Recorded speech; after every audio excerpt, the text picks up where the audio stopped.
Okay, let us now do the alternative method to calculating this conveyance problem number 12 on page 74. The other example I showed you was from the text, and that's the method they used.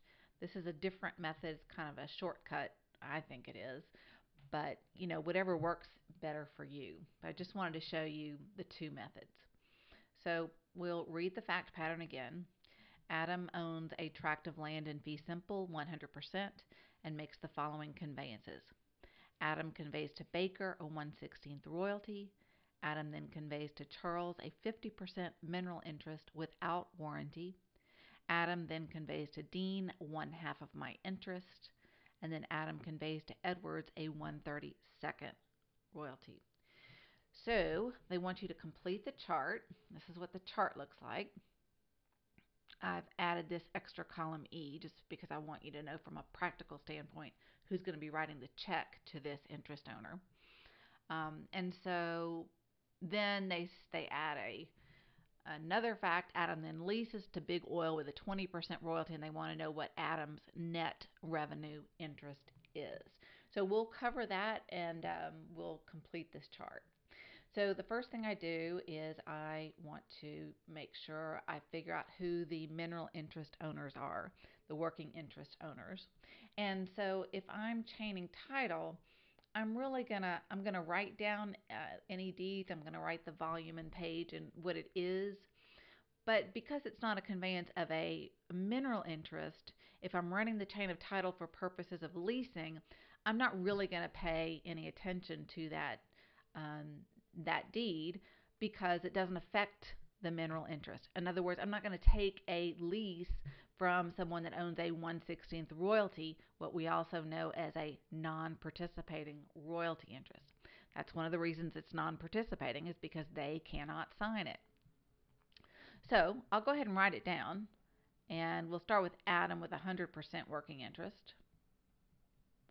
And he conveys to B a 1/16 royalty interest. All right. Again, I'm going to care about this if I'm the division order analyst or if I'm the title attorney running title. But for right now, 1/16, the decimal is a 0.0625. And then A then conveys to Charles a 50% mineral interest. Now I'm very interested in this. A conveys to Charles a 50% mineral interest. All right, so now A is giving 50% to C. C now owns a 50% mineral interest, and A owns the other 50% mineral interest. So if I were leasing right now, I would take a lease from both A and C because they were the mineral interest owners. I'm not going to approach B at all. The next thing that happens is that Adam conveys to Dean 1/2 of my interest. 1/2 of my interest. Okay, and that language is important because what happened in the Dewey case, Dewey versus P.V. Moore, is that he owned a 50% just like A does here. But instead of saying 1/2 of my interest, he said a 1/2 interest reserving 1/2. So the court says, well, he can't reserve 1/2 if all he has is 1/2, because he didn't say of my interest, or he didn't say of my 50% interest. So there was an ambiguity, and ambiguities are construed against the oil and gas company and against the drafter in a contract. So that's what that Dewey case is. Well, we're not going to make that mistake here. We're going to put 1/2 of my interest. 1/2 of my interest. And my interest at the time is 50%. Now that's 25%. And that means D, you're going to get the other 25%. Then the next thing he does is he conveys to Edwards a 1/32 royalty interest. Again, this is a non-participating royalty interest. And all a non-participating royalty interest is, it says, hey, if I ever get a lease from this and that oil and gas company pays me a royalty, I'm going to give you a percentage of whatever royalty they give me. So again, no effect on the mineral ownership, but we'll put it down here as an interest for E, a royalty interest. Okay, so right now we know the mineral ownership is going to be 25% A, 50% C, 25% D. So let's go ahead and fill that out on our chart. Adam is going to have a 0.25 mineral interest. Baker has no mineral interest. He only has a non-participating royalty interest. Charles has a 50% mineral interest. Dean has a 0.25%. And Edward has 0, just a non-participating royalty interest. Okay, now we need to complete this royalty section next. Now we already know what Baker's royalty interest is going to be and what Edward's is because they have that non-participating royalty. So Baker's is a 1/16, which is the decimal is a 0.0625. So I'm going to go ahead and put that in here. 0.0625 is going to be his royalty interest. And then the other one that we know is Edward. Edward has this 1/32 interest. So 1/32 is going to be a 0.03125. 0.03125. Okay, so now we're going to add a new fact that Adam then leases to Big Oil with a 20% royalty. And then we want to know what is Adam's net revenue interest. And since we're calculating that, we might as well figure out who Charles and Dean's. And all of these royalty is going to equal that 20%. So we're just taking the 20% in the lease and we're just dividing it up according to what the actual mineral interest owners are. Now, royalty borne by, that means who created it. So A created this one. A created this one, and A also created this one. Okay. Okay, so now let's figure it out with a 20% royalty for Adam. What's going to be the net revenue interest for each of these owners? So let's look back at our fact pattern, and all we need to keep in mind when we're calculating this is A has 25%, B has, oh, I'm sorry, let's do B, C has 50%, and D has the remaining 25%. Okay, so that's what I've gotten from this. So now I can erase this. And now let's see what happens when we look at a lease, when Adam leases. Okay, now what we're going to do is we're going to start with 100%. So if Adam has 100% of the minerals, he owns 100% fee simple, absolute, surface and minerals, and he signs an oil and gas lease, he's going to get the full 20% royalty because he owns 100%. Okay, so let's start with that 20% royalty. From that 20% royalty, Adam is going to have to deduct what he gave to Baker, this 1/16 royalty. So we're going to have to minus from the 20, 0.03125. I'm sorry, 0.0625. Please excuse me. And just to show you where I'm getting that, 1 divided by 16 is going to be 0.0625. So I'm going to deduct 0.0625.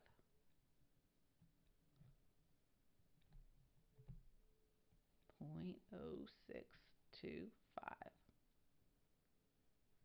Okay. The next thing that happens is Adam conveys to Charles a 50% mineral interest without warranty. So now she's going to give half this 0.0625. Oh, I'm sorry, let's do the math. 0.20 minus 0.20 minus 0.0625 is a 0.1375. So if A didn't convey any of his interest, except this 1/16 royalty, A's interest of the 0.20 royalty payment would be a 0.1375. So that interest is going down, down, down the more conveyances they make. So the next thing that happens is A conveys to Charles a 50% mineral interest. So all I'm going to do is take this royalty payment here and I'm going to divide it by 2 because 50% is going away. So let's say And you can also multiply this if you like, but I'm just going to show you.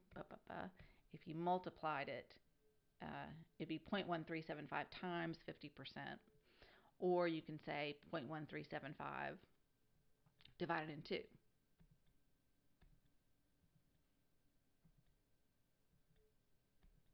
And that's going to be a 0.06875. Okay, so this is what B's interest is.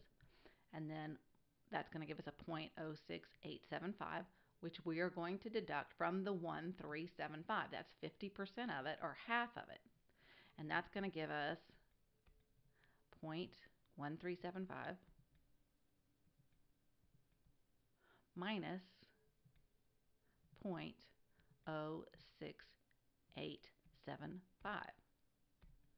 And that's going to give us,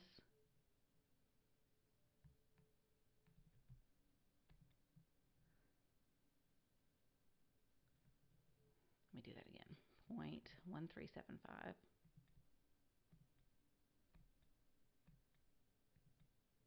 minus 0.06875 is going to equal the 0.06875.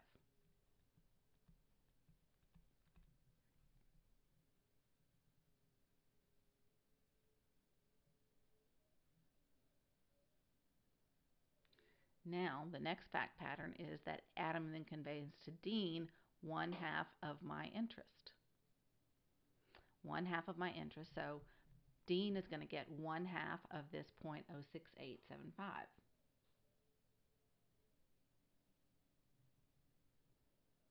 So let's do that.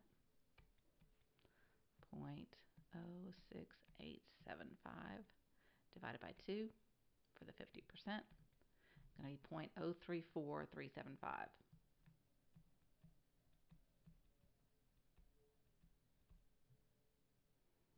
Okay. And then from that, we're going to then reduce it by this 1/32nd interest that A conveyed to Edwards. So that's going to be 0.06875, 0.06875 minus 0.03435. And that's going to equal 0.03435.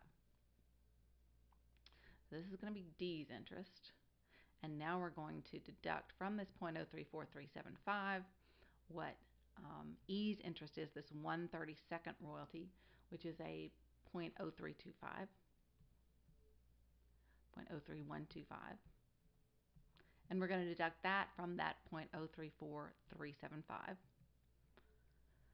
So there's 0.03435. Now we're going to minus this 0.03125, and that's going to equal 0.003125. So that is going to be A's net revenue interest. Okay, so let's fill in what A's net revenue interest is. Oops, sorry. And that's going to be a 0.003125. Okay, then we already have the royalty for Baker. That was that 1/16. Then let's look at what we have for Charles. Here's Charles is right here.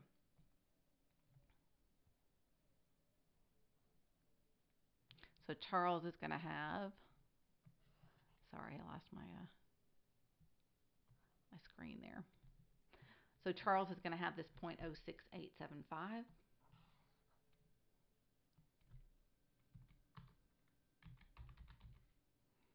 And then Dean is going to have this 0.03435. And then the moment of truth. Does this equal to 20%? There we go.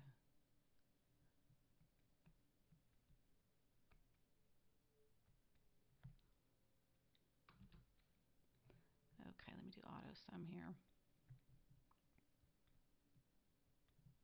and that's going to be 20%. And I am so happy because the math came out.